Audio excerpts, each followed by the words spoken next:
More than 22 U.S. military veterans take their own lives every day.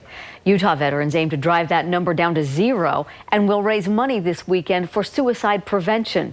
News specialist Jed Boal shows us where that money goes.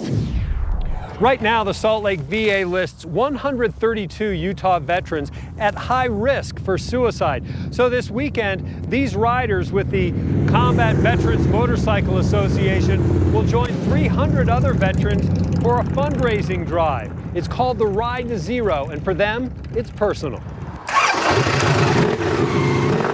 We're pretty much a family, you know. These combat veterans from Afghanistan and Iraq want fellow vets thinking about hurting themselves to know they can always find help. It's tragic that they felt that there was no other way out, you know. It shouldn't have to be that way. They roll out of Centennial Park in Riverton after a 12:30 ceremony.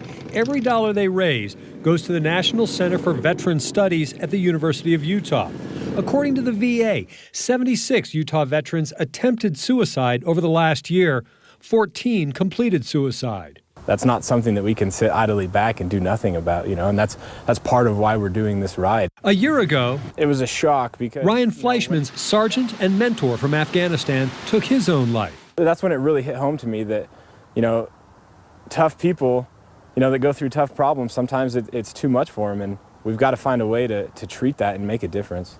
On last year's inaugural Ride to Zero, more than 300 riders helped raise $20,000. The community has our backs, and, you know, they're concerned as well as us. Coming up at 10 o'clock, I'll share some fascinating research coming out of the National Center for Veteran Studies, how the media profiles of veterans tipped off their suicidal intentions, and how families might be able to use that information to help loved ones.